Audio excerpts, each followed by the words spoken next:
podcast is part of the Sports Social Podcast Network.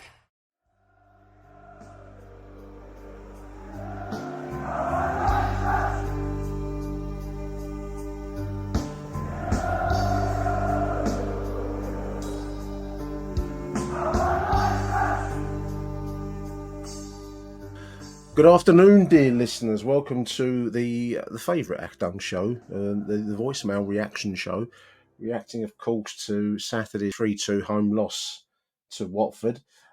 We like to keep you on the ball, dear listeners, and I'm adding a touch of lemon to my gin and tonic here. I'm bringing in a co-host, and there's only one co-host I can think of that could do this kind of work. That's Merv Payne. How you doing, Merv? I'm good, thanks, Nick. Thanks for having me on.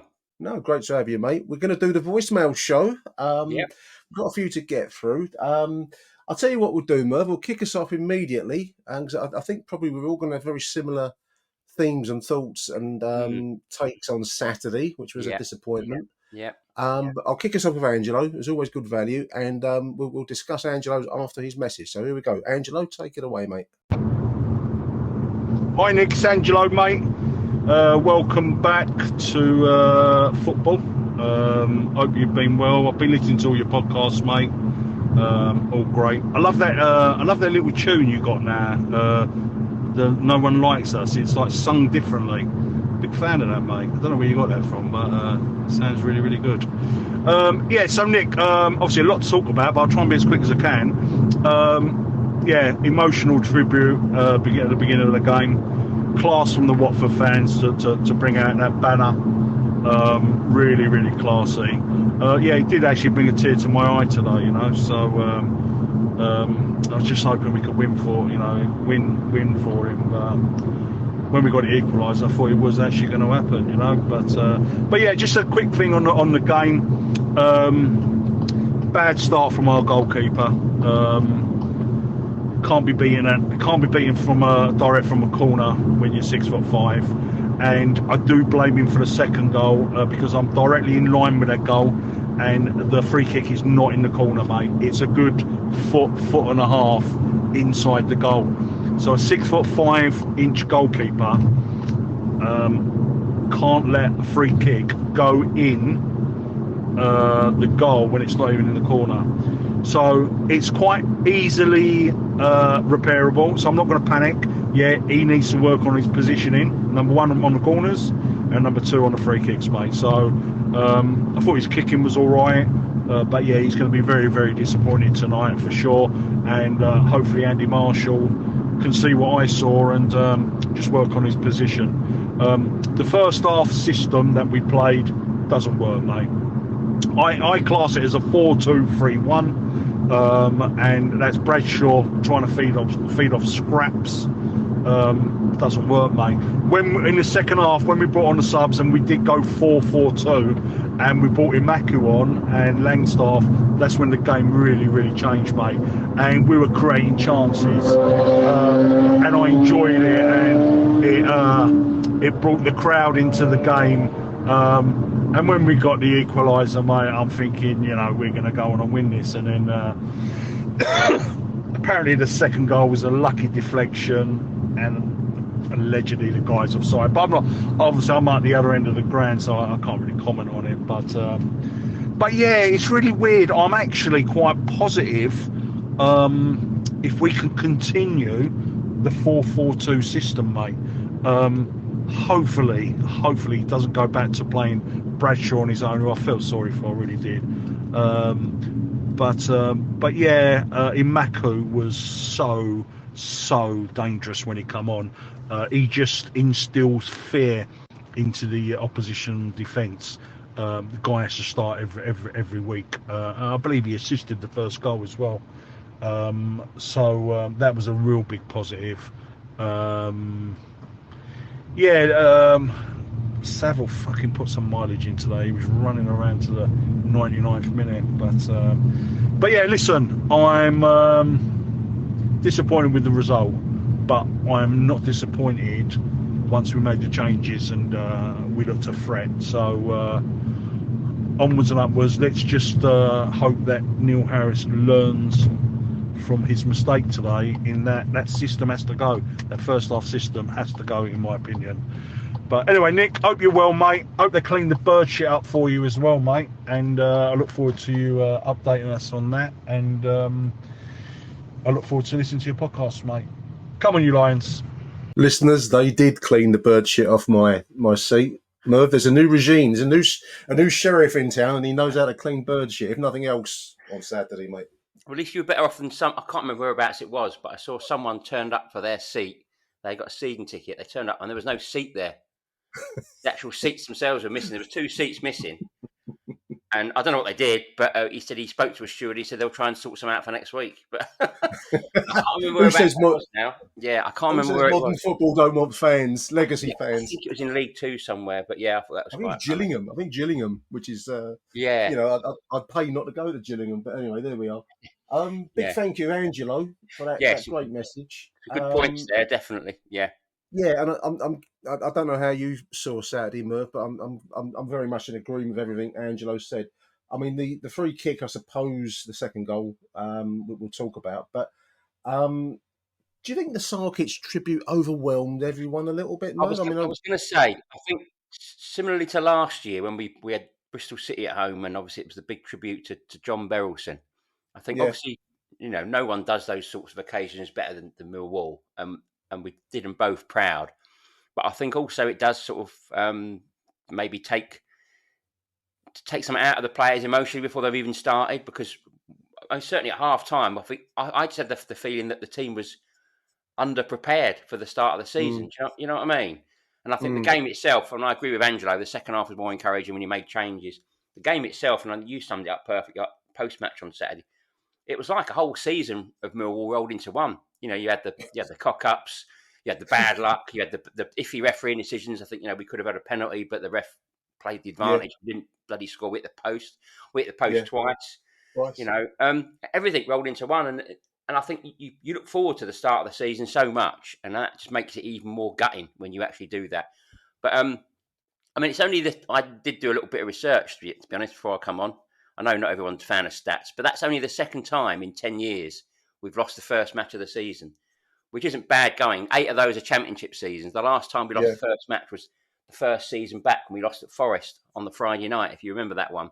And we were unbelievably unlucky that night. We did everything but score. Yeah. So I totally agree with Angela. There were some positives to be taken out of it, because some of the play, and you mentioned Watmore, he looked full of energy. You know, and Imaku, to me, defenders hate playing against pace, and we've got a player with pace in Imaku, and it's sort of slightly disappointing to see him start on the bench. And I understand players like that can be good impact players, but you sort of felt we didn't start playing until we were 2-0 down on Saturday, and then when we did, we looked decent. But yeah, I mean, my initial disappointment soon sort of wore off. Really, when you think of it, you know, in the great scheme of things, there's still plenty of time.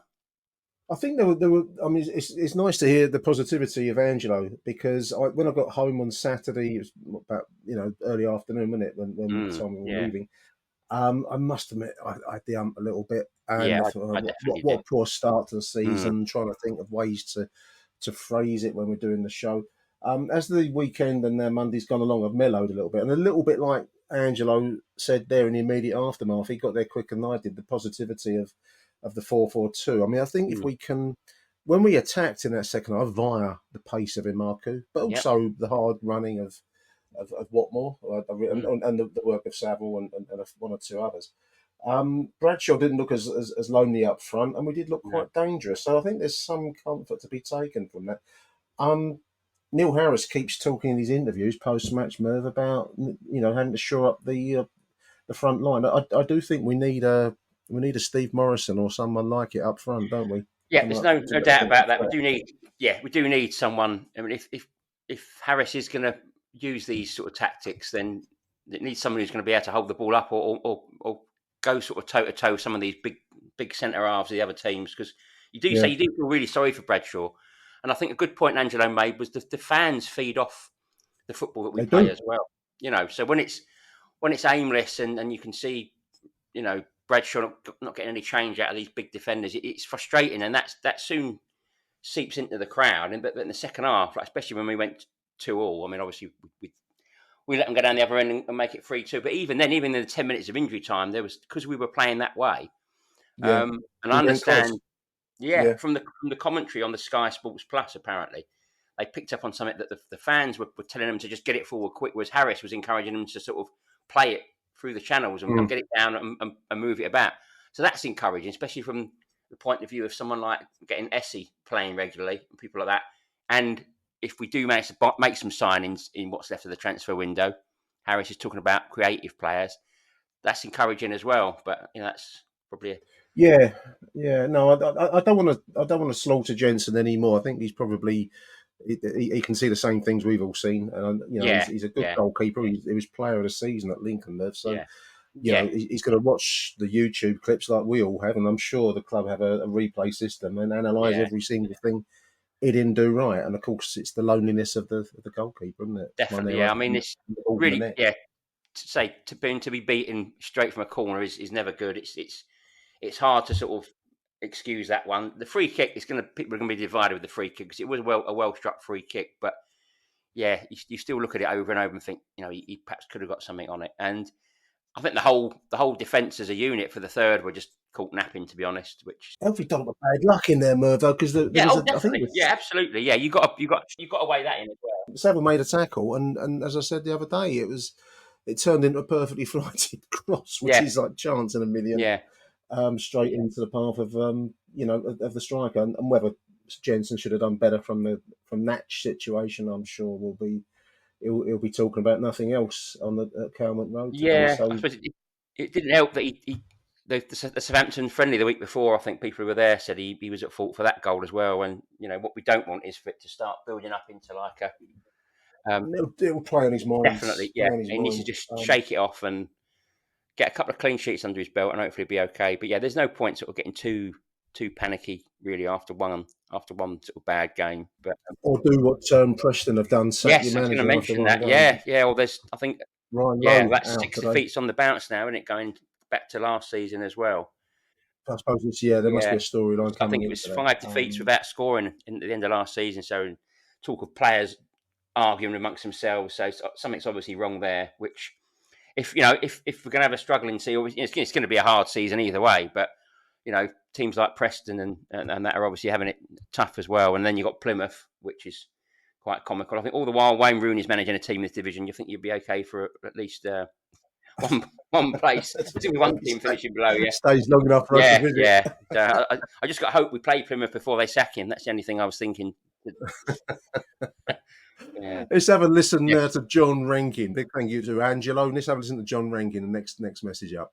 Hello, Nick. Hello, listeners. John Rankin here. Just calling in after the defeat at the hands of Watford at the Den this afternoon. First of all, got to say, what a wonderful tribute from the Watford fans for Matty Sarkic. Real class to unfurl a banner, and very touching. It's a tragedy, when anything like that happens, and what can you do? It puts football into perspective, really. But there you are, so well done to Millwall and well done to Watford. But let's talk about the game. Well, I said on my previous voicemail, the pre-season one, that Lucas Jensen made a mistake against Southampton. Ball went through his hands, which I find it hard to actually comprehend that. But come on, let's be charitable. No one's perfect. He was probably nervous. First time he's played against a team like Southampton. But I've got to say, the first goal against Watford, he should have caught that. It was a corner straight into the net. The second goal, the free kick, a long way out, and he didn't even get near it. He's 6'5" and he didn't even get near the ball. It was up and over the wall, and we were right behind it. And to me, he made a bit of an error that a lot of goalies do. They put the wall to one side and then stand in the open side, or the side which is, not protected by the wall. But that's okay doing that when the ball's on the edge of the penalty area, but to do it any further out is just inviting trouble, because the striker's got lots of distance to get the ball up and over, and it was sweets off a baby. And again, their third goal, well, couldn't really see too much of it, but a bit of a disaster. So big question marks over that goalkeeper, I've got to say. Need to pull your socks up, sunshine, or else we'll have to move you on and get someone in who's competent, because you cannot win matches with a goalie like that, I'm afraid. So anyway, moving on to Millwall, I thought we played pretty well. When you actually look at the statistics of the game, we scored 2 goals, hit the post once or twice and hit the crossbar. We created chances, Idemo and Mako for me was brilliant. Duncan Whitmore was great. Ryan Leonard, standout performance again. So some really, really good, points to be positive on. However, Watford taught us a lesson in how to play in the midfield. Numbers 39, 17 and 8 just completely dominated our midfield. Denore was struggled big time. I'm a big proponent of Billy Mitchell. I'm a fan of his, and people who say he can only play negative football, I think with respect, you need to, think about what you're saying and look at how football works. Billy Mitchell breaks play up. He's a destructive midfielder, which is what you need. Our best midfield ever, I think, was Hurlock and Briley in the team that went up in the late 80s. And again, you had 2 different styles there. You had a creative and a destructive. Although Briley and Hurlock were equally good at both. But for me, Denore was nowhere. George Honeyman struggled big time. You had 2 big bully boy midfielders there. The 17 played sort of CDM and the 39 in a roving brief.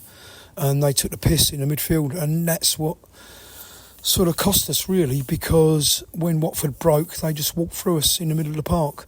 And we had to go down the sides and down the channels to get close to goal. And when our striker is only the size of Tom Bradshaw, going down the channels is difficult because we haven't got anyone who hit the ball into the back of the net. So, I don't know, really. I mean, obviously, it's a disaster to lose. I can't see how you can score 2 goals and let 3 in at home. So, big question marks over that goalie. Obviously, Sean Hutchinson getting on a bit now. Was a little bit off the pace. Can't wait for Japhet Tanganga to get back into that 4 at the back, if that's what Harris is going to play. As I say, a lot of work to be done yet. I think we look good going forward. We did make some chances. There were a couple of times when we got in really good positions, but no one was really in the box. So we just have to see what happens. But I still think we can do well this season. We scored 2 goals. We let 3 in. So let's learn from that and move on. Come on, you Lions. Achtung, Millwall. Right about Billy Mitchell, that's it's quite a big loss. His injury. Yeah. He's definitely underrated. I think. I think he gets a bit of unfair stick. And again, it's down to perhaps the way the team is set up to play as well. It's perhaps reflecting on him, but he does a good job, and he's spot on about the Watford midfield. They completely controlled that middle sort of section of the game when they went and got their goals. It's funny with Watford, Yeah. Merv. I mean, I don't know what I don't know what listeners think, because when the match began, that first half I thought was a fairly flat affair. I know that they were a goal ahead thanks to the mishaps in goal. But I didn't think much of them. If I'm going to be really upfront, I thought they looked a very average side.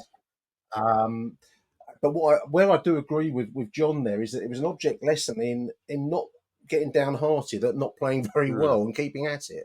And they adjusted and they made their little tweaks and whatever in the second half, and they looked a lot better. Thanks also to our own bad luck and errors and so on. But I think the problem that really strikes me is if we're struggling against Watford, then we're going to come up against a lot better sides. Yeah, that was my concern. Watford. I mean, after Watford, after we beat them 1-0 last season, I think cleverly took over, didn't he? And they finished the season one of the form teams, and they're giving him the job.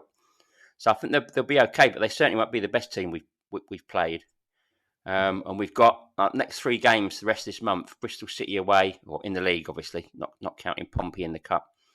Bristol City and Hull away, and then Sheffield Wednesday at home. And Sheffield Wednesday looked really tasty against Plymouth, even though Plymouth didn't put up much resistance. But again, Sheffield Wednesday finished last season a bit like ourselves, one of the form sort of teams after being sort of close to relegation. So obviously, I don't want to get too doom and gloom, but if we don't sort of stop these sort of silly mistakes. Bristol City, Errors. Bristol City and Hull away could be really tricky. Sheffield Wednesday at home, we don't really want to be kicking off with 2 or 3 defeats in the first sort of 4 games. So yeah, he's got to find a way to stamp these issues out and yeah, just try and kick on. Shout out to Ryan Leonard. John mentioned Ryan Leonard, and I wanted to include on the notes I've done here.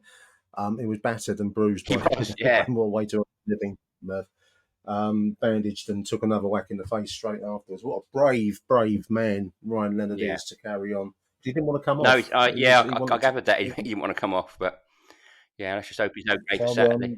I'm going to take a short break and be right back after these messages with Chicago Joe and then Dave Baccarini all the way from Australia. This episode is brought to you by our good friends at NFL Sunday Ticket on YouTube TV. I'm sure by now you've all gotten back into your Sunday routines, but they could be even better. With NFL Sunday Ticket and YouTube TV, you get the most live NFL games all in one place, every game, every Sunday. And you can even watch up to 4 different games at once with Multiview, one of my favorite inventions of this decade. It's exactly what you need to catch all the action, make your Sundays more magical. And also, YouTube TV is great.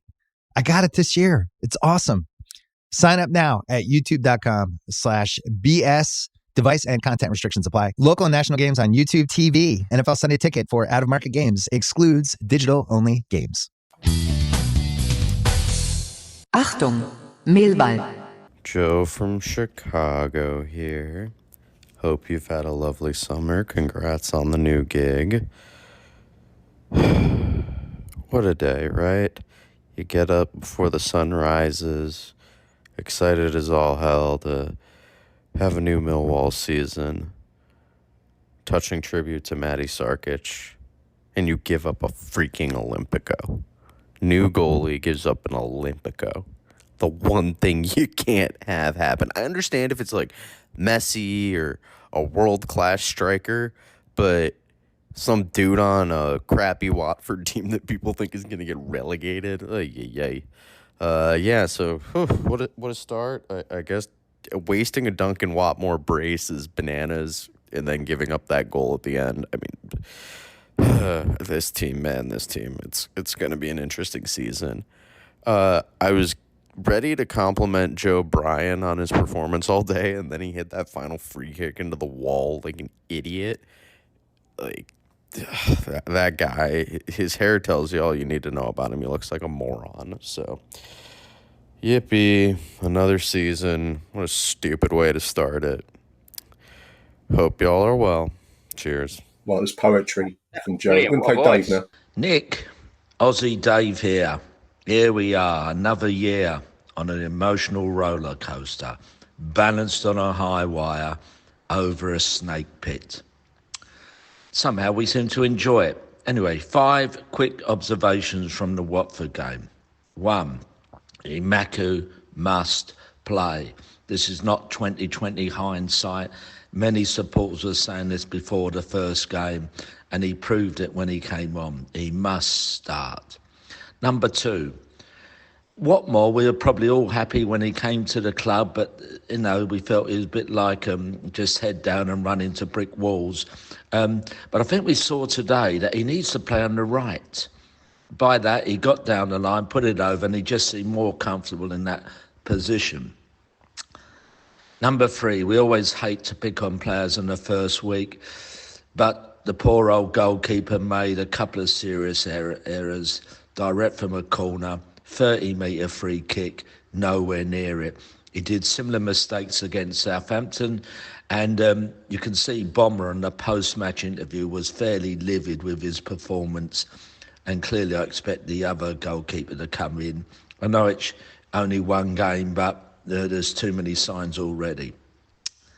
Number 4, we need to play 4-4 F-2. Bradshaw looked lost by himself, and when high balls are played to him, he had no chance. When we bought a supporting striker and played with 2 up front, we looked a lot more dangerous. Come on, back to our roots, Bomber. And number 5, I'm going to finish on a good note. We were actually unlucky. yesterday. We hit the woodwork 3 times. The defender stopped a shot on the line. So after the initial pains, I think we can be fairly positive that hopefully with some minor but important changes we can improve. Come on, you Lions. Wonderful stuff. Aussie Dave and Chicago Joe. This is why I do this show, Merv. I love these. I love the characters that we get on. Good stuff. Good stuff, both, actually. I'm 442. I mean, you're a man of a similar era to myself, Merv, without doing you a disservice. No, that's right. I am. The image of the screen coming back at me. Where do you stand on the whole 442 question? I think, obviously, you get certain people saying it just doesn't work anymore. You can't play it. You get overrun in midfield, whatever. But I've always said this whenever I've been on your shows. I've always said, football is still a very simple game, and I think it gets overcomplicated by tactics and coaches and all this stuff. All this stuff about being one shape when you got the ball, another shape when you haven't. I do think it's overdone. And I don't think it's so much a matter of 4-4-2. I just think it's using the width of the pitch. And I think one thing that Gary Rowett was probably he's one of his downfalls, and what made the football so dreary then was it all sort of went through the middle or side to side, and it didn't seem to go anywhere. And when you've got people like Watmore getting down the flanks and Imaku bombing down as well, it lifts the crowd as well, and that it sort of reacts. And I just think it's and people talk about football clubs having their own sort of playing DNA, and people frown at that. But I do think Millwall teams have always played better with wide players, pacey players, exciting players, people like your Jimmy Carter's, your Paul Eiffels, that sort of thing. And I'm sure Harris is looking at doing that because he keeps talking about getting creative players in. But there was a night and day difference between the first half and the second half once he changed it. And once the pace came exactly. in. You actually felt encouraged that there was a chance of getting something out of the game, even at 2-0 down. Whereas the way we were playing the first half, you looked at it and thought there's just no chance here, because it doesn't matter if he's got Tom Bradshaw up front or Nisbet up front or Langstaff up front. I mean, playing that way, you might as well have Macaulay Culkin up front than Macaulay Langstaff. And I'm talking about the one in Home Alone as well, the 8-year-old one, because you're not going to get any goals. It's as simple as that. And you look at those. Obviously, we finished last season with 5 wins out of 5. And I think I think most of them were 1-0s, weren't they? I think we only scored more than one. We only scored more than once, twice in Harris's latest spell, and that was the 2 at Southampton and the 3 against Cardiff. We were nicking 1-0s. We looked solid at the back. That all seemed to go to cock on Saturday. So that's obviously we haven't got Tanganga when he comes back. Hopefully we haven't got the Tanganga. Yeah, we haven't got Tanganga. That's got to be said. That's true. But I think also the situation with the return of Neil Harris, Merv, last season gave us a hard to achieve but doable target. We had 13 games to survive. It was backs to the wall. It was a very Millwall situation. Definitely. Every man to the pumps. The crowd on you name it, and everyone could get behind it. I think the problem with the start of a new season is it is vast and it runs off into the horizon. 46 games worth. Yeah, and there's you can't sustain. No, of course not. You can't play like that way. Yeah, nicking a goal and then just defending it. You can't do that for 46 games. But I think, as John said earlier, Harris has got a lesson to learn there really on what's more. Certainly at home, you sort of expected to be a little bit more cautious away from home. But yeah, when you're at home, when you've got the home fans behind you, you need to be just a bit more ambitious, I think. And the second half was a bit of that. 100%. We're going to play Bobby T, a cult figure around the scene. We'll play Bobby T, and then we'll follow him up with Alex. And Merv and I'll be back after Bobby T and Alex. Good afternoon, Nick Carter here, Bobby T. Achtung, Millwall, welcome back. Do you know what? First thing is first, rest in peace, Matty Sarkic. We'd have been proud. And you know what? I am fucking fuming, right? Your Bradshaw, 83 minutes, gets more than a Maku. And the Maku comes on, turns the game. Ginger Pele, I am just fucking fuming, right? Your Jensen, don't get me started, suspect the keeper, right? He's not up to it. Langstaff does fuck all. It's only the first game. We play the Neil Harris way. How is he playing Bradshaw over Amaku or even Longstaff? I just don't get it. Or what more? I am fuming. Bobby T is back. We lost the first game. Let's not lose our rag now. I am fucking fuming. How the fuck have we lost to Watford, the Hornets? And the goal's offside. I mean, all I know is, right, yeah, boys and girls, I'm back, but let me tell you now, I'm not really happy because the goal was offside, right? We've got an Adrian Millwall squad, right, yeah, Leonard, Hutchinson and all the moaners, negatives that we've lost today, game 1. But let's just back Neil Harris. But I know what, Longstaff, whatever his fucking name is, right? It didn't do fuck all, right, yeah? Bye for now, Bobby T, signing off. Millwall. Evening, Nick. Alex, Block 38. I hope you're well, mate. Hope you've had a good summer. And back to domestic football. What can we say today? Millwall 2, Watford 3. I think I was still shouting 2-0 when you fucked it up when they scored the third. First game of the season. I did what I normally did. Said I won't go to any of the friendlies and ended up going to most of them. Can't really see a lot changed from last year, really. What they're like, how they're playing. We look good and we look bad at the same time. I don't get it. I think Watford were quite lucky today. A lot of ricochets and 50-50 balls were going and sort of dropping to their feet. They gave the ball away quite a lot right out on the edge of their area. Like Saville won it 2 or 3 times, but it just got held up under his feet and he couldn't move it out. SA was a bit, I don't know, I don't want to be harsh on him. There was a few boos and that in the Coldblow lane, and I was like, look, everyone's been shouting at Harris to play him, and they play him, but you've got to remember he's young. He's in sort of kid mode. He's going towards the ball rather than making runs. But Imarku looked 10 times better in the 20 minutes or so that he had when he came on for him. Looked much better. Can't really say much about the goal. I hope this isn't a problem for Jensen. He done the same thing last week at Southampton. Corner came in, easy catch, and he dropped it, and Armstrong taps it in. I know that was the friendly, but it's repeated today. Right in front of me. The corner's come in. There wasn't actually even a Watford player on him. He's tried to scramble over the top of 2 Millwall players to punch that ball and completely missed it. And it's nestled in the back of the net. Nerves, maybe. Don't know. There's probably a lot of pressure on him today with the club doing the remembering for Sarkic and top class from Watford, by the way, with that sign that they pulled out. That was a nice touch from them. Yeah, so 1-0. I'm thinking Harris is going to get into them.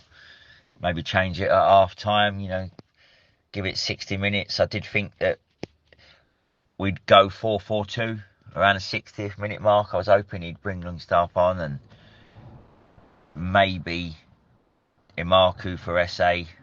Watmore was running around and he looked quite good, but he hadn't scored them 2 goals at the time, so I thought maybe he might go off. And we was much better second half. Much better. Then we give away the free kick. Again, I need to see it. I haven't seen a replay of it. I don't know if it was in top corner, side netting, or if it was a little bit more into central of the goal and Jensen should have done a bit better with it. We found ourselves 2-0 down. Still, I'm looking at the clock. We had like 30 minutes. I think we've still got a chance here. We still might be able to get something out of it. We scored a goal.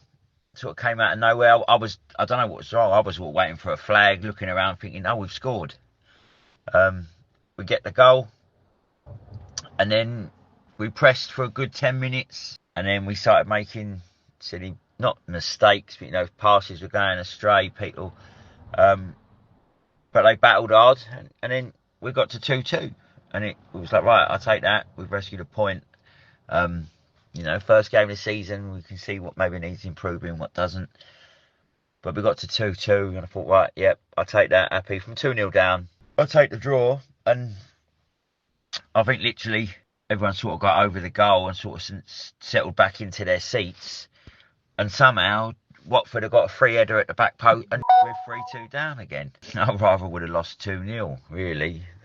It's always us. It's so Millwall, that is. So Millwall. But some positives. I don't know.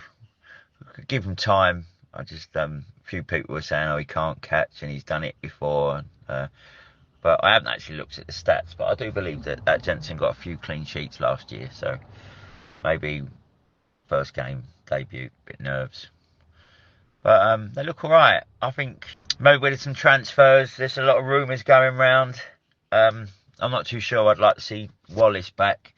I'm definitely interested in seeing if Malumbi will go. I don't know how true that is. But Casper and Saville look solid in the middle today. They look good.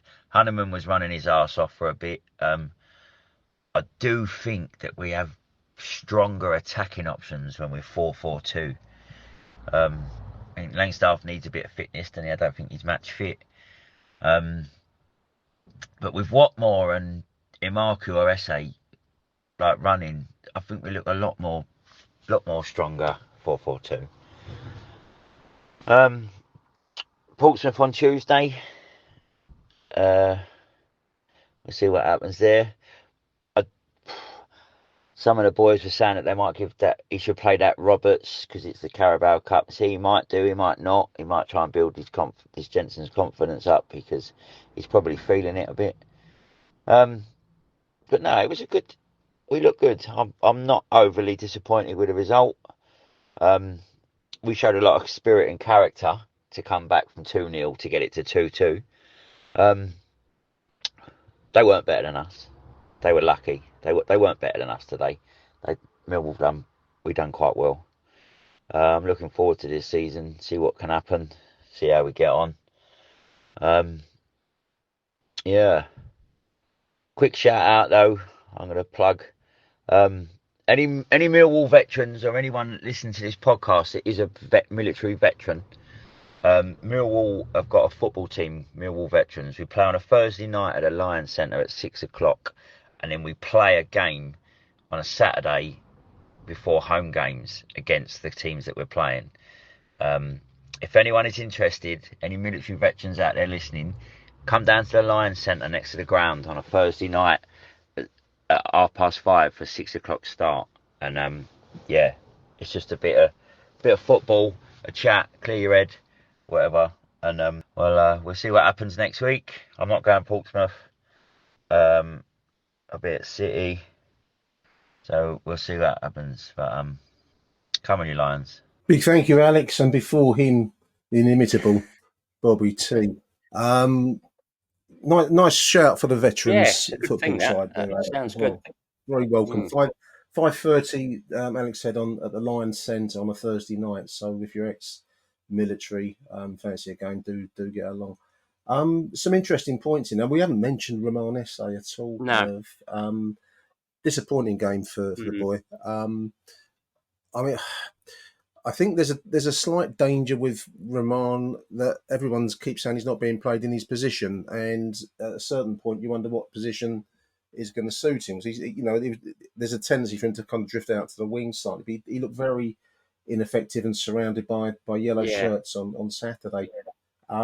Which is a shame because he is a talent, but he's got to find a way out of that kind of problem when he's on the football pitch. Because that's I was just reading in the South London News Online before we started talking, Merv. That's he's got ideas to move up the level. That's one of the problems you've got to solve if you want to go up to the Premier League. Definitely, yeah. I think with Esse, in the past when I've seen him play with Imaku, they have a really good understanding. They seem to link up really well.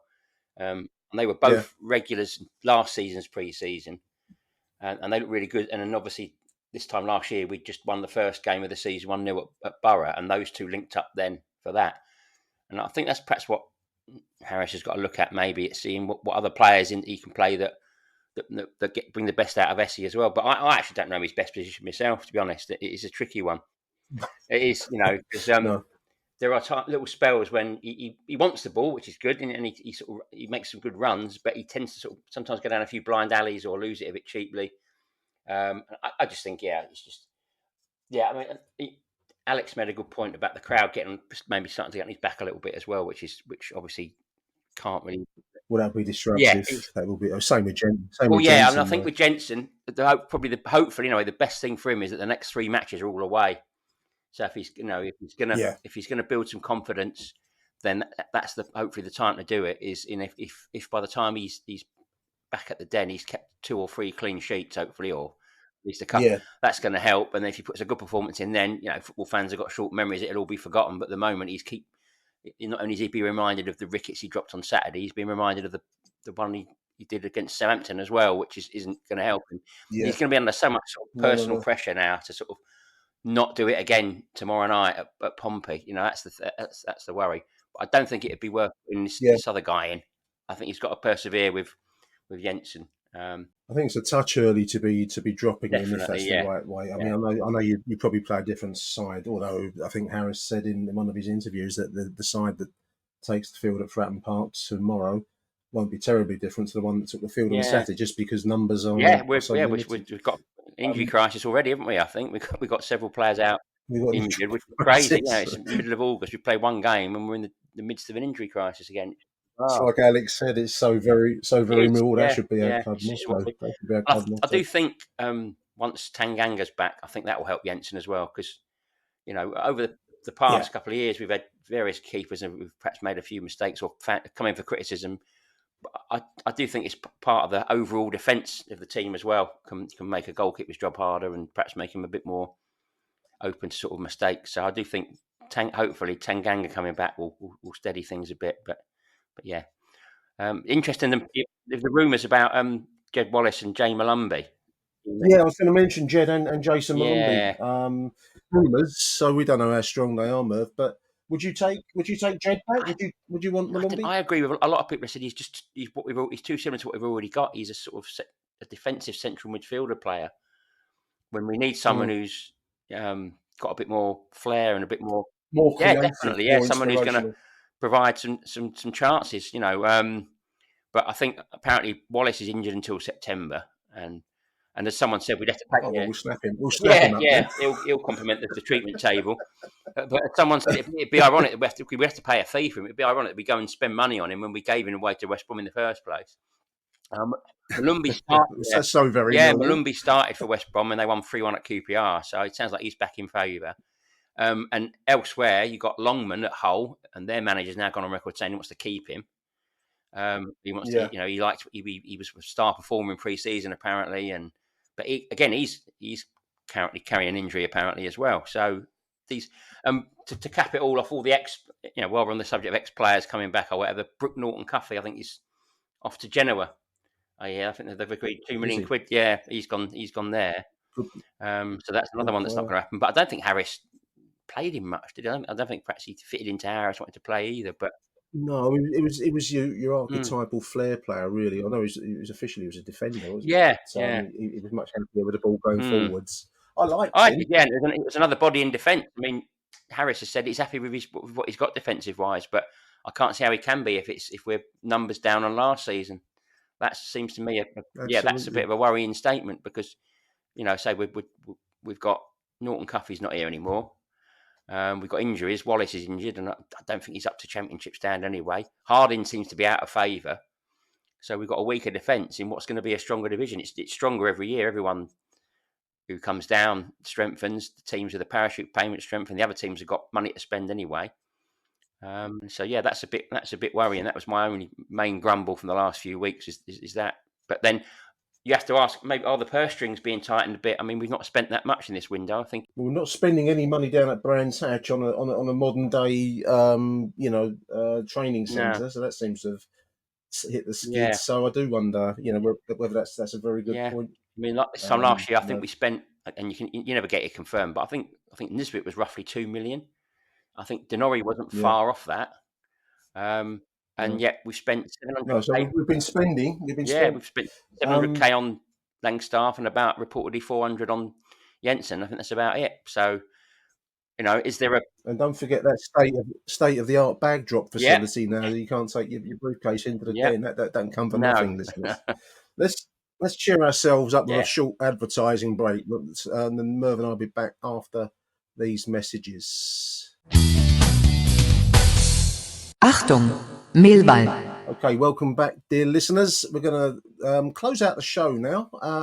We've got Matt Richards up, and then Rob Abbott, and then Merv will come back and myself will come back for the comment, and we'll play our way out there after that with Matt Webb and Mark Barnes. So first up, Matt Richards. Let's have a listen to Matt. Nick, Matt Richards, dialing in. First review of the season. Wow, what a game. Good game for the neutral, to coin a cliche. Disappointing, frustrating game for a Millwall fan. First of all, well done to the club for the commemoration of Matty Sarkic. Really well done. Really touching seeing his family out there on the pitch, and the video, and well played to the Watford fans as well for the banner they did. That was top stuff. So well done to them. Onto the game. Well, I thought we were okay for the first 10-15 minutes. Didn't create anything. Then they just scored that goal out of nothing. I mean, straight from a corner. I didn't see a push. So you got to blame the keeper for that. I didn't see any Millwall players moaning about it. They were kind of moved away pretty quickly and didn't even want to look him in the face, sort of thing. So I have to put it down to him. And he should he have held on to that shot for the corner? Maybe. So maybe it shouldn't even been a corner. But I'm not going to jump on his back straight away. I need to give him time. All keepers have a howler. As we know, Matty Sarkic didn't start amazingly well either. So so 1-0 down. Thought we had a couple of good chances to score after that. Obviously, Honeyman should have been a penalty, maybe. But I guess the ref thinks he's already played the advantage, and Honeyman had 2 shots. He should have scored the first one, obviously. And then I thought Bradshaw should have done better with a header. I don't need to see it back. More of a flick. If he could have got more power on it, should have scored. So I think overall, I thought didn't play too bad in the first half. Just got to take your chances. Same old Millwall, really. Then second half, they get that free kick from that distance. Players shouldn't score. I needed to see it back. I thought he gave too much space on his right hand side, Jensen. Even said to the fella next to me, I said, "This is going in." And so I need to see it back before I kind of blame him for that. But 2-0 down, it's gutting. I mean, the good thing was it was only 55, 57 minutes or something like that. So we had plenty of time to get back into the game. So Harris made the subs, and they did make a difference. Langstaff coming on. Didn't see much. He had a couple of touches, went a bit wayward, so I'm not going to kind of say much about him. But I thought Idemo did really well. He's got pace. He's direct. Doesn't always work out. He might play the wrong ball here and there, but 50% of the time he'll play the right ball. I think he's in part of the build up for the first goal from Watmore. He took it really well. And then we kept coming forward, stick Nisbet on, and then we scored. A great finish by Watmore again. And we're thinking there's only going to be one winner. Well, we weren't really thinking that, were we? Because to be honest, I wasn't thinking that. But equally, I didn't think they're going to go straight down the end and score a winner. Bit unlucky, were he? Deflection. Was it Jensen's fault? I don't know. Again, need to look it back before I kind of put the blame on him. Probably sat back a little bit. Don't know. But it's just Then after that, more pressure, which is good to see. And I think the Den was rocking. This is what you get sometimes, isn't it? You kind of, would we want that? Losing 3-2, rocking Den, or do we want to scrape a 1-0 boring win? Questions, answers on the postcard. But I thought we're unlucky, even at the end, Watmore had probably an easier chance than he had for the 2 goals, really. Just kind of flicked it, really, and should have put his foot through it, but difficult to criticise him when he scored 2 goals and he kind of saved us. For me, Watmore was our man of the match. Did really well. I thought defence was okay. They never carved us open, did they? Once didn't carve us open, really. So the defence weren't that bad, but they ended up scoring 3 goals against us, so they couldn't have been that good. Midfield, I thought, was what we know. I thought Sav he was putting himself about, and Dinor, I thought, did well. He kind of was kind of commanding the game quite a bit. So I was okay with that, but we do miss a bit more legs in midfield, which we know. And then the obvious thing is what we know is that we haven't got natural width, and that was what really lacking. I think the intention was there, but SA's not a winger, and Watmore's not a winger either. You can see what happened in the second half when we actually had some, even Marco, who's not a natural winger either. We see the danger we can cause if we've got that proper width in the team. And well, I know we went 4-4-2 as well, but we were 2-0 down. I can't see Harris going 4-4-2 unless we are 2-0 down. So all in all, although we've lost, we're 2-0 down at home, we've lost 3-2. I'm not totally despondent. It's only the first game of the season. We will get more players in. If we can play that same sort of intensity, get a bit more quality in, then I'm fairly positive. What I would say though is that we do need to get some points on the board, because I know it's only the first game, but we've got Bristol City away next week. I think they spent quite a bit of money on players. We need to get some points on the board. A couple of away games. So that's it, Nick. First game of the season. Onwards and upwards, as they say. Come on, you Lions. Just to come in now, I was going to play Rob. We'll do Rob in a moment, Merv, but just a few points that Matt made there. Some good points. I mean, I read somewhere, I think it might have been Chats with Chaps, posted a spreadsheet of the age of our squad. The collective I saw that. average Yeah, mean age. We're the oldest average aged squad in the Championship, which is. I mean, it's 27 years old, which isn't, I suppose some might say that's a squad in its prime, but I just wonder whether whether that's a thing that we need to start, thinking about as this goes ahead. I mean, also that links in with the Money League, which is that we are amongst the least financially powerful clubs in the division, aren't we? Yeah. These things come They together, do, definitely. Merv, we have to, and I think a lot of us supporters underestimate just how hard it is. I mean, I know the recruitment team's getting a bashing again now. I even saw on Facebook, I think the other day, that we should never have got rid of Aldridge and Kavanagh, which is quite comical, because I think go back. That's quite a quick turnaround. It is. That's hell of a, there was a street party organised just a few by weeks football ago. fans, that is a hell of a reverse. Because you go back 5 or 6 months, and I'm sure you wouldn't have found a single Mill supporter that wanted those two men. Well, they were the devils incarnate. They were responsible for everything. The Wicker Men. They were going to go in and now it's obviously all being directed at the new guys, but it must be very hard, to get players. But it is a little worrying that I just think the spend is obviously way down on the last couple of seasons. Harris is already talking about using the loan market, which suggests our sort of permanent business is done. Which again, so is there a tightening of the purse strings, or are they preferring to keep a bit of a war chest to one side for when the right player comes along, rather than panic buying? I don't know. I can imagine it is a lot more complex than we can even begin to believe, but it's still a little worrying. I saw the age range thing, and I thought that was quite interesting. But, it's an interesting spreadsheet. We basically got the oldest collective squad in the Championship. Make of that what you want, dear listeners. That's a good question as well that Matt made. Would you like an entertaining, a good game for the neutral, was his expression. The neutral shouldn't be at the den, really, listeners. But anyway, do you want a 1-0 grindy Gary Rowett win, Merv, or do you prefer an entertaining loss? It's a hard one. It goes back to what you said before. Yeah, it depends on, like say, the last 10 games of last season. We were happy to just get 3 points no matter how they came. But this is a bit more like and a lot of people when Rowett was there were saying, would you rather be losing 4-3 or nicking a 1-0? But there we have it on Saturday. We lost 3-2. And another day, that header that hits the post goes in. What more gets a hat trick? And we win 4-3, and we're sitting there saying, what an amazing game it was. It's the best game we've seen at the Den for years, and Harris ball works, and so that's just football.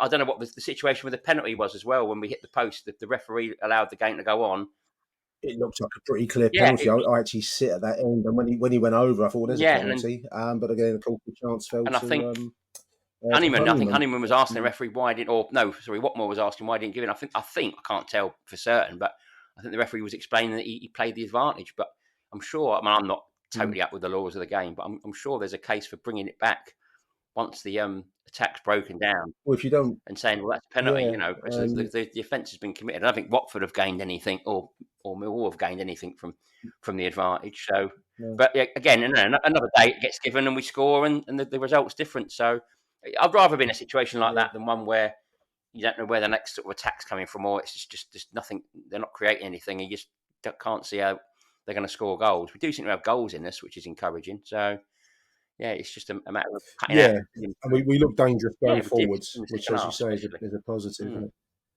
Let's have a listen now to Rob Abbott. I think he sent me one long one and one short one. So we'll play Rob, and then we're back with Merv. Hi Nick, Rob Abbott here from Dublin.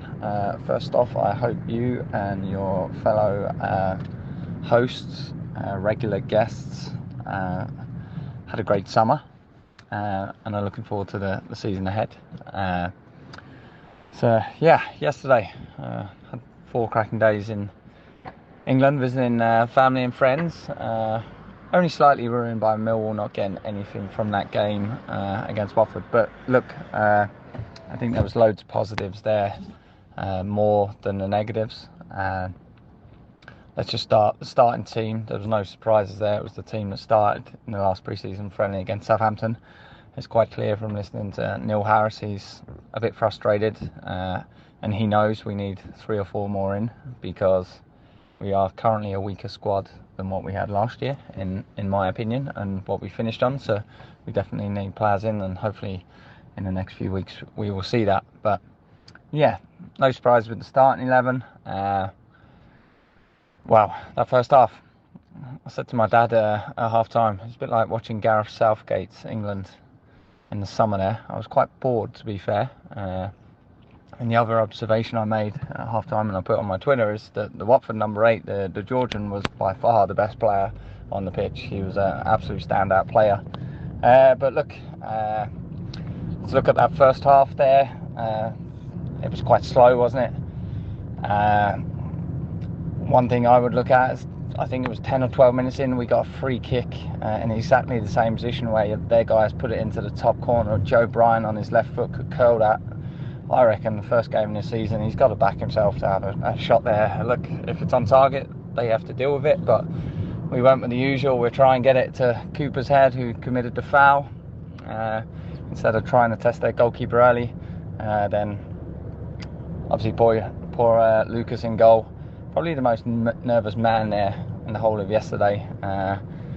He obviously probably didn't know Sarkic, but yeah, that's a hard position to fill after a little tribute to him like that. So fair play to Millwall, but yeah, what was he doing at the first one? He's absolutely flapped at it. He's made a mare of the third one as well, if we fast forward to their third goal as well. But look, I'm not going to dig him out too much. It's his first full game for us. We've had some recent keepers that have taken 5, 6, 7 games to finally settle in and get into their form, etc. So let's see what happens, but hopefully he can pick it up. But yeah, that first half, boring. Not much happened. Yes, we could have had a penalty, but in hindsight, that's fallen to Honeyman, who's actually in a better position than probably a penalty to slot that home, and I'm not too sure how he's hit the post. And then the rebound is a phenomenal save off the line from the Watford guy, because in the rebound he's beat the keeper and the near defender, and the guy behind them who's put himself on the line has somehow kept it out with his shins. But Honeyman has to score that, in my opinion, albeit you can say it should be a penalty. But yeah, second half I thought we come out slightly more intent, only to get done by some trickery by the number 8 to win the free kick, and then he puts in the top goal, and a fair play to him. But then look, Harris made subs and the game changed. Amaku come on and changed that game. And I thought Watmore was playing well anyway, but when Amaku come on and we had 2 of them trying to show the intent, trying to be direct, putting Watford on the back foot, we created a lot of chances, and I thought we were very good for 20 minutes. We deserved to get it back to 2-2. We hit the post in between, and then we knew what with the injury to Ryan Leonard and their centre back, there was going to be a lot of injury time. I thought 2-2, that's it, we can go and win this. 3-2, what a start to the year. But yeah, we switched off. It's very poor defending, not just by Lucas in goal. I think Jake Cooper saw the ball watching, because I think he's the man closest to the guy that heads it in initially. And it's a poor goal to concede. So you can look at that. We've conceded 2 poor goals.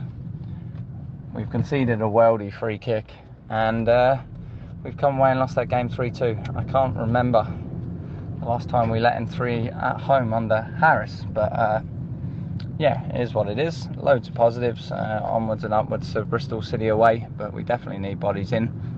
I mentioned Amaku there changing the game. I also thought Kevin Nisbet, albeit it was only on the pitch for about 10-12 minutes, I thought he was very impressive.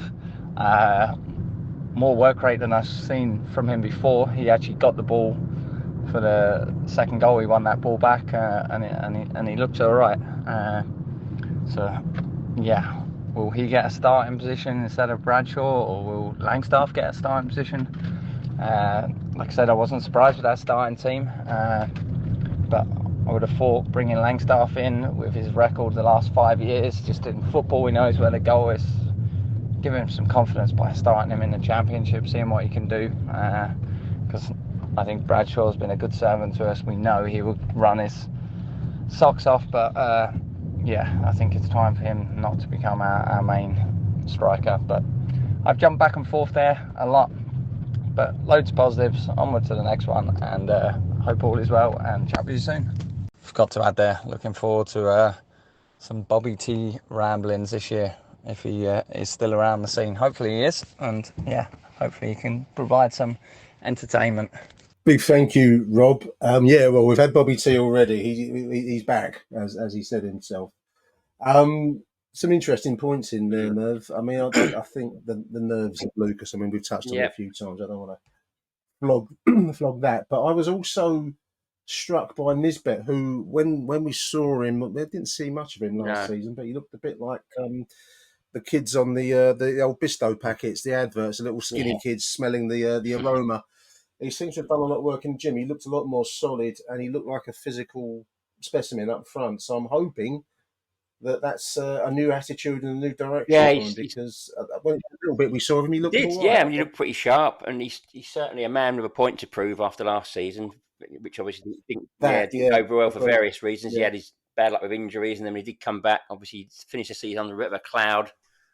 We didn't hear the full details, but I think him and Obafemi fell foul of the disciplinary measures of the club, whatever that entails. But yeah, he's definitely someone with a point to prove, which is never a bad thing in a footballer. So if that sort of turns into goals, that'll be great, because we really do need to see more from him. We've made the point already, but as Rob says there, we need more bodies in. Whether it's going to be 3 or 4 or not, listeners, I haven't got a clue. That sounds like a lot, but I won't fight anyone that says 3 or 4. I imagine, as you just said earlier, Merv, that's going to be on the loan market, I would think. Let's see what we get. Merv, big thank you for coming on The Voice. Have you enjoyed it? It's a different kind of show. It's interesting to do this, isn't it? I love it. Yeah, I like it. Yeah, it's been really good. Big thank you to Merv for coming on to the Voicemail Show. Do let me know what you think of the show. We're going to try and carry on doing this as often as possible this season. Yeah. So we're going to play us out now with 2 consecutive voice notes, which will be Matt Webb followed by Mark Barnes. So until the next edition of Achtung Millwall from Merv Payne, it's good night from Merv. Good night. I must have a pint of whatever Bobby T's on, to be honest. Hi Nick, hi listeners. Here we go for another season and another round of voice notes. Millwall 2, Watford 3. I always think first games of the season mean nothing. And I think we need to understand that we should really take the result with a pinch of salt, if I'm honest with you. First and foremost, it was an entertaining game of football, I thought. if you were a neutral. I think Millwall did lose it in the first half, and in the start of the second half. I don't know about you, and I don't know about anyone else, but this formation, this 4-2-3-1, I'm sorry, it don't work. We've tried and tested, and I think it's failed. We came to light in this game when the subs came on. Imaku for Honeyman, Langstaff for SA, and we did go to a 4-4-2 or a 4-3-1-2. But the actual common denominator is that word two. We played two up top, and it frustrated me seeing the setup with Bradshaw on his own up front, and you had 5 centre halves or 5 defenders in Watford. Now, I'm quite good at maths, and for me, law of averages means it's not going to work. So I think that's a bit of a blame, in my opinion, on the setup, and Harris has got to take the brunt on that one. The start of the game, obviously the fitting tribute, fair, and fair play to Watford. They absolutely respected it and unveiling a banner. So what, kudos to Watford. Thank you very much. I'm glad you embraced our, I wouldn't call it a celebration, but embraced the atmosphere and the environment that we were in. But that was and you know what, it was lovely that he got a lovely send off. It was just a shame about the result. The alarm bells from today, as I said, I'm trying to take it with a pinch of salt, and I'm hoping Harris and the squad and the management and anyone else involved can now look at this and actually take a better understanding of where we need to be. Now, Watford's one of these teams that we need to beat. They're not going to be up there. In fact, they're probably going to be in pretty a similar sort of position, even worse, but come the end of the season. But this is the thing we need to reflect on. Seeing we've just dropped 3 points against them, as well being at home. We're meant to make the Den a fortress. A lot of question marks now raised on the goalkeeper. I think obviously we got the Carabao Cup on Wednesday, and I believe Roberts is going to go in goal for that one. I'll be very surprised if Jensen starts in that one. And it's up to Roberts now to prove that he should be the number one. The first goal, complete hash from the corner, but that corner should never have done. He made a save, but he flapped it and it went off for a corner. Second one, I was side on view, but it looked like to me he was struggling to set his wall up. His positioning weren't right, and for a goalkeeper who's 6'5" or 6'7" or whatever big he is, he got beat on midway height in the goal. That should have been. He should have made a better effort, or even tried to get something on that.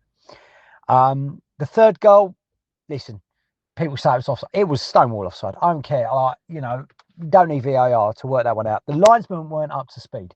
Was not up in line, but Cooper was a yard back off the back line, and he made the decision for the linesman to not give it easier because he wasn't in line with the back four. So there's a lot to take from this. We still need resources, absolutely. I think we need that Malumbi deal, and the reason being is I felt for Saville. This league is now fast paced in that middle of the park, and I always felt he was a yard off the pace quite a bit today. And so I think we need another battler in that midfield, and Malumbi could be the answer. So we'll have to wait and see whether anything else. We still need more cover at the back. Leonard, if it weren't for Neil taking him off for a double head injury, I think Leonard would have come off that pitch in a coffin, because he just literally was, every time he was going for a challenge, was getting injured, hurt. And you all have to worry about that sort of thing, especially with his track record. But as I said, taking it. I'll take first game seasons with a pinch of salt. There were some strange results today. I predict Oxford to go down. They won. I predict Portsmouth to be mid-table. They got a pointed lead. It's all going to be these teams that have just come up, full of hype. I'm in the Championship. Yeah, great. Let's crack on and let's show no holds barred attitude. And I feel, give it at least a few games, and then we'll get a better understanding. So, well, the only way is up, as Yaz sang in the 80s. So come on, you Lions. Hello, Nick. It's Barnsley here. Welcome back. Today's game, really, it was a tough one, really. We looked at the team, tried and trusted. Not many new faces, only the keeper, Jensen, who unfortunately, for him today was going to be a very difficult game for me. And the keeper was always going to be under the microscope of, what he can do. And unfortunately, he didn't have a good game. And, for the first goal, you shouldn't be defending, keeping like that, because it was awful. And I think he turned around to Saville, and Saville told him what he should be doing, in a nice sort of way of putting it. But, even before that, he sort of pushed the ball around the post, but wasn't really convincing. And I think, we tried, we huffed and puffed, but we had a couple of chances. Honeyman should have scored, no doubt. And then second half, I don't think that guy would have took that free kick on without the mistake from the goalkeeper. And we had a similar situation where, Brian put a ball into Cooper and he was out, crowded out as like he normally is. So, but he wouldn't have took that goal. He wouldn't have took that free kick on without the, after the howler in the first half. So, but we got back into it, because we brought a bit of pace on. And Mark had come on. He checks that pace and it scares defenders, and that's what he did. He come on and really just ran at players, and it frightened the life out of them, to be honest. And we got right into it. It's a great chance to make it. Excuse me, 2-2, 3-0. Getting the third, but sucker punch at the end. But you look at the bench. Everyone's behind Harris for what he done last year, and I think the recruitment need to be behind Harris for what he done last year, because what he done last year was a miracle, and they need to back him, because no disrespect to the kids on the bench, we haven't got that team. And we felt, I think everyone there today was like, we're supporting our team, but we need reinforcements. We do, because need that spark. When we break, we're so slow because we haven't got the pace. But we play well in parts today, and we're not a hoofball team. We're not a direct team because we've got no one to hit. Bradshaw up, he's not gonna bring a ball down, and I think that's that tag of us being a very direct team is rubbish, because we did play some lovely stuff today and got our little situations, little passes and triangles. But we need that person. We got strikers, but we've got to feed them. We've got to feed them, and that needs a player coming in that can unlock defences. And we got the pace with Marco. SA he needs time. We got to give him time. We've got to give him time. He's losing ball in, giving balls away in silly areas, but the guy needs to play more games. And yes, it's going to be frustrating, but he needs those games. But I can't fault anyone today. Saville ran his bits off today, but everyone else was a bit. Don't know. It was just it was a tough day for everyone, but tough day for Jensen. And I think he'll make changes. He has to make changes in goal just to give that other guy a run out. And if he produces it, he stays in, because he looked terrified today, the poor keeper. And maybe the day got to him a little bit, but it was a sucker punch at the end. I've got to applaud the Watford fans, what they did. It was amazing. Well done to them. But we didn't deserve to lose that game today. But we know we need reinforcements, and the board and the recruitment team need to back Neil, because what he done last year, he ain't gonna buy crap, because he understands how much money we've got. Excuse me, I've got COVID at the moment, so coughing up my guts a little bit. But and I'm sorry anyone who sat next to me in the game today. But we really need reinforcements, and hopefully we get some players in. We need pace in that team, and we need it quickly, because it's going to be a long old season. But I'm not too down-eyed. I'm proud of the boys today because they played well. But I just really think they owe it to Neil for getting us out of the mess we were in last year, because he really needs that. Players coming in, and not just stoppers and breaking up midfield. Breaking. You need someone a little bit in that little hole there. Honeyman tried today, but the guys in the middle were snuffing him out. They were strong in that midfield today. And, all I'm hearing of their pre-season wasn't good, and they bring out a performance like that. And, didn't panic. And the geezer with the headband, goes off, pouring with blood, still wants to get on that pitch. And that's what you need. Someone like that who's going to header a ball, don't care. Leonard is always going to get injured because he just gives 100%. He was brilliant today. And, I can't really fault anyone. We fell asleep at the last goal. Maybe Cooper was a bit...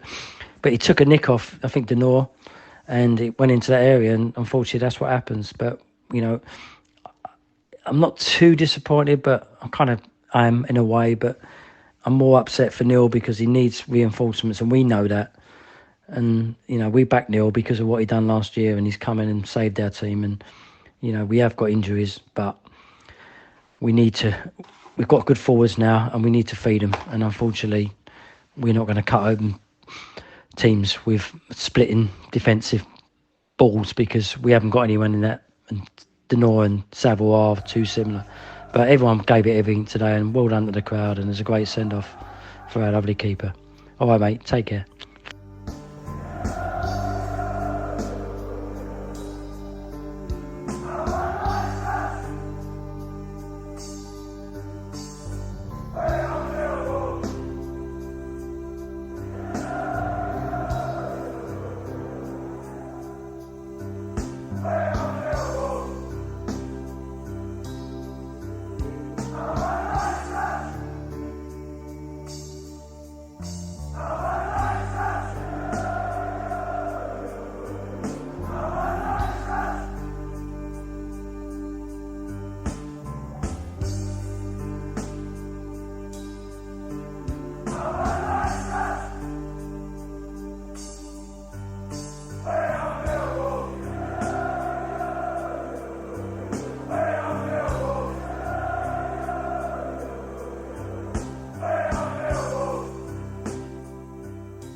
Social Podcast Network.